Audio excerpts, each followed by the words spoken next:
Salut, on se retrouve dans cette vidéo pour apprendre comment mettre en avant ses produits sur les réseaux sociaux avec ce type de visuel. Ce genre de mock-up fonctionne très bien sur Instagram par exemple, donc si vous avez une marque ou que vous comptez en développer une, soyez attentifs, ça vous sera utile.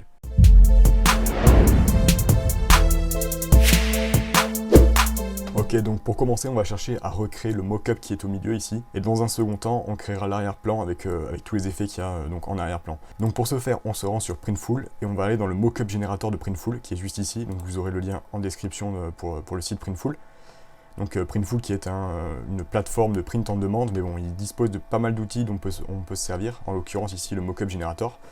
On va dans Main Clothing, dans All T-shirts, et on va sélectionner voilà, donc le premier t-shirt, Unisex Premium T-shirt Bella plus Canva 3001.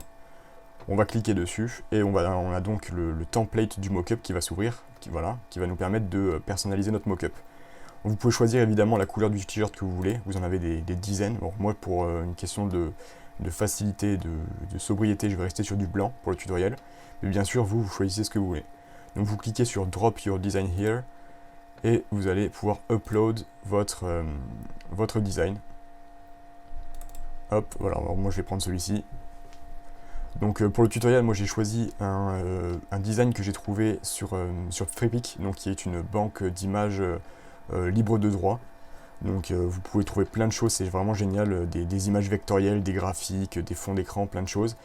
Et donc à chaque fois que vous vous rendez sur une image, vous pouvez les utiliser par exemple pour faire du print en demande. Il suffit de vous rendre sur licence Freepik, plus d'infos. Et donc là, vous pouvez voir si l'image est libre de droit ou non. Ici, en l'occurrence, elle est libre de droit pour les projets personnels et commerciaux. Donc il n'y a pas de souci pour nous, ça ira très bien.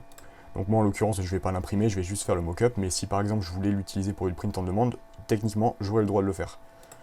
Donc je retourne ici, je vais choisir mon design.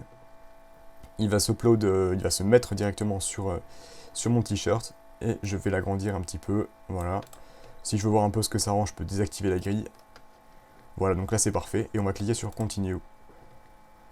On va Download, et on va choisir ici le type de mock-up qu'on veut. Donc nous, ce qu'on veut, c'est ce genre de mock-up là, donc le t-shirt avec le cintre. Donc on va désélectionner celui-ci, parce qu'on ne le veut pas, et on va sélectionner celui-ci, puisque c'est celui qu'on veut. On vérifie bien que on est sur PNG et non sur JPEG, voilà. Sinon vous allez avoir un fond blanc avec, et nous on ne veut pas le fond blanc parce qu'on veut que ce soit un fond transparent pour ensuite ajouter notre propre fond. Et on va sur Generate Files.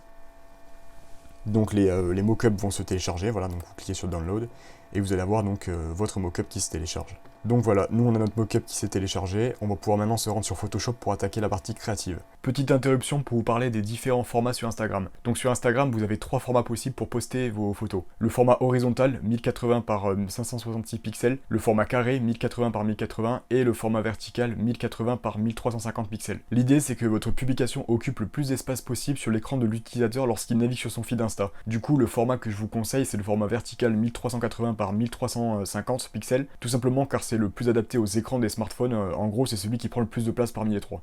Donc sur Photoshop, on va créer un nouveau fichier. Donc là, vous voyez que j'ai déjà réalisé le tuto, hein, donc je vais m'en servir. On va créer un fichier de 1080 par 1350 avec une résolution de 72 en couleur RGB avec un fond transparent. Donc on crée ça. Et on va tout de suite ajouter un rectangle en arrière-plan. Donc on clique sur le rectangle. Si vous n'avez pas le rectangle ici, vous faites un clic droit et vous sélectionnez votre rectangle. On ajoute notre rectangle et on va modifier sa couleur. On va mettre un violet, voilà. Donc je vous montre le code hexadécimal si vous voulez le copier. Parce qu'en fait on va chercher à réaliser donc ce rendu là, voilà, en priorité. Enfin en premier plan. Ensuite on viendra créer celui-ci et celui-là. Donc on met notre rectangle violet et on va venir du coup importer le mock-up.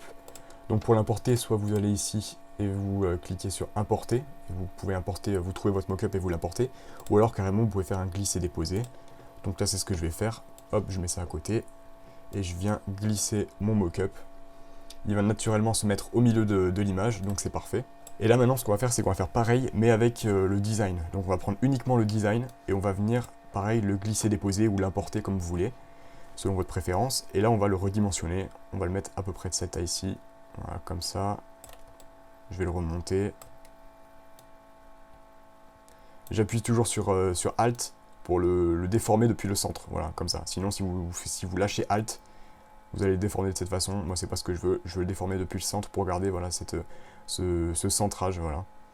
Et je clique sur le V pour valider. Je viens placer ce design derrière le mock-up. Voilà. Donc là, je vais le décaler légèrement en appuyant donc en cliquant sur l'outil de déplacement. Et je vais venir avec les flèches du clavier déplacer un peu comme ça. Je regarde par rapport aux 8 pour que les 8 soient bien mis l'un et l'autre. Voilà, je vais le remonter un peu et je vais l'agrandir encore un peu parce que la taille ne me convient pas trop. Voilà, là la taille me convient davantage. Double-clic sur ce calque, donc le design, pour lui incruster une couleur. Voilà, donc je viens dans incrustation de couleur et je vais mettre du noir. Voilà. Une fois que j'ai incrusté du noir, on va jouer sur l'opacité du calque, donc du design. On va réduire son opacité, histoire que ce soit moins prononcé, que ce soit moins contrasté. Donc 20%, ça me paraît bien. Donc là, voilà, là déjà on a notre base, une bonne base d'ailleurs. Si on regarde par rapport à ce qu'on avait ici, on voit qu'on a notre fond avec notre design. Donc ce qu'on va faire maintenant, c'est qu'on va venir ajouter ces effets un petit peu de spot lumineux, là, de couleur, de lumière. Donc on vient se placer juste au-dessus donc sur le calque rectangle et on vient ajouter un nouveau calque en cliquant sur le petit onglet ici, ajouter un nouveau calque. On va sélectionner notre brush, on va lui mettre une taille de 2000 et on va vérifier que le calque, enfin que le brush sélectionné soit bien l'arrondi flou. Voilà. On peut fermer ça et là on va sélectionner une couleur, on va prendre un rose comme ça, hein, un rose un petit peu fuchsia. On va faire CTRL- pour dézoomer, voilà, et on vient cliquer sur le bord à peu près par ici. Voilà. Et on vient venir faire la même chose, donc on inverse les couleurs, on va sélectionner notre noir, et là on va mettre un bleu clair, un bleu un petit peu cyan. On va venir faire la même chose en haut à gauche. Hop.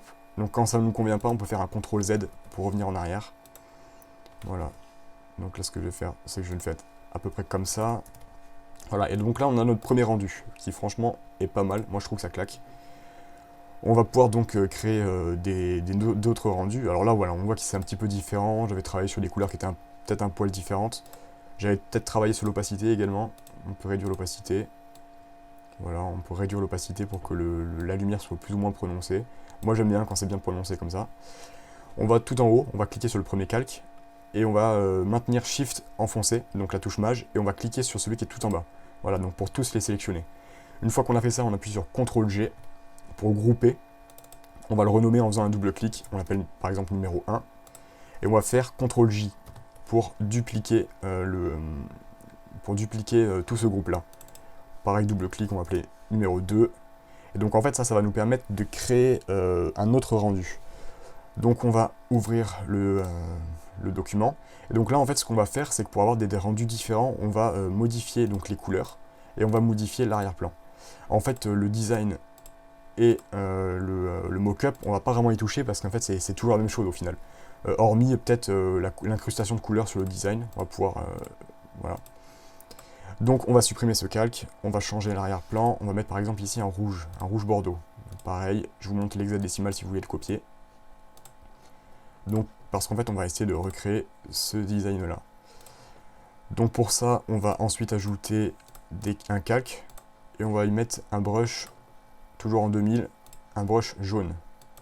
Un brush jaune un peu orangé, comme ça c'est pas mal. Pareil, on vient cliquer en bas à droite, en haut à gauche, et donc là on a notre design. Voilà, après vous pouvez vous amuser, hein, vous pouvez faire des choses plus ou moins différentes, par exemple vous pouvez faire juste le bas, en ajoutant le haut, pourquoi pas. C'est à vous après de voir ce qui rend bien et ce qui rend pas bien, et d'ajuster. Donc là moi je vais rester sur ça, c'était pas mal, j'aimais bien. Voilà. Donc voilà, là on a notre second design. Donc vous voyez qu'en fait ça va vite, hein. Une fois qu'on a notre base, ça va très vite, il suffit juste de dupliquer les groupes. Et à chaque fois de changer quelques paramètres, à savoir le fond et les lumières. Pareil ici, on vient changer ça, on va créer le dernier rendu, donc avec un fond gris et le design en blanc. Donc ici, on va mettre un gris, par exemple celui-ci, un gris foncé comme ça. Et donc là, par exemple, voilà, là on voit que le design ne ressort plus parce qu'il est trop sombre. Donc on va aller dans l'incrustation de couleurs, donc en faisant un double clic sur le calque, incrustation de couleurs, et on va mettre du blanc. Voilà. On fait OK. On va réduire un petit peu l'opacité, on va la mettre à 10% pour que ce soit un peu moins prononcé. Et donc là voilà, on a notre troisième rendu. Alors ici ce que j'avais fait, c'est que j'avais fait une sorte d'effet de dégradé, du clair vers le foncé. Donc pour réaliser ce petit dégradé, on vient ajouter un calque encore une fois. On va prendre un brush blanc, toujours en 2000. On vient dézoomer et on va cliquer en bas pour voilà, faire cet effet de lumière. Et donc là on va jouer sur l'opacité, encore une fois, parce que c'est beaucoup trop prononcé. On va mettre ça par exemple à 20%. Après on peut jouer avec, hein, on peut tester. Voilà, 20% c'était pas mal. Et on peut faire la même chose mais avec du noir tout en haut pour encore accentuer cet effet de contraste. Donc en revenant sur ce calque et en cliquant tout en haut. Alors c'est très léger, hein, ça se voit pas beaucoup, mais ça accentue le contraste. Donc voilà. Donc là voilà, on a obtenu trois rendus. Trois rendus qui sont tous les trois différents. Les trois peuvent marcher, franchement les trois claquent je trouve. Et donc en fonction de l'image de votre marque, des couleurs que vous utilisez habituellement, voilà, vous pouvez créer votre propre rendu. Et puis bien sûr, il y a une infinité de possibilités, je ne vous ai pas tout montré ici. Hein. Alors là, moi ce que j'avais fait, c'est que j'avais fait 5 rendus ici. Voilà, j'avais fait du gris avec le logo, je l'avais mis, enfin le design je l'avais mis en orange, avec un petit effet lumineux en bas, bon voilà, ça rend pas trop mal aussi. À vous de jouer, à vous de vous amuser, à vous de tester vos couleurs. Donc une fois que vous avez fini, bien sûr, il faut l'enregistrer. Donc vous allez sur enregistrer, enfin fichier, enregistrer sous, et vous l'enregistrez au format PNG ou JPEG, c'est pareil, il n'y a pas vraiment de différence. Je vais l'enregistrer en PNG et vous lui donnez le nom que vous voulez et vous cliquez sur enregistrer. Et donc vous avez votre rendu. Et si vous voulez donc voilà, faire un autre rendu, c'est-à-dire enregistrer celui-ci, eh bien il faut bien désactiver celui qui est juste au-dessus. Idem pour celui-là, si vous voulez enregistrer celui-là, il faut bien désactiver les deux autres qui sont au-dessus. Autrement, ben, c'est les premiers, c'est ceux qui sont les plus hauts qui s'affichent. Ça voilà, donc ça c'est assez logique. Donc voilà, j'espère que ça vous a plu. Et j'espère que vous arriverez à faire des choses utiles et que vous arriverez à faire des trucs stylés avec. Si c'est le cas, n'hésitez pas à liker, à vous abonner, à commenter et à me montrer ce que vous avez fait. Je serais curieux de voir ce que vous avez fait, quelle couleur vous avez utilisé et avec quel design.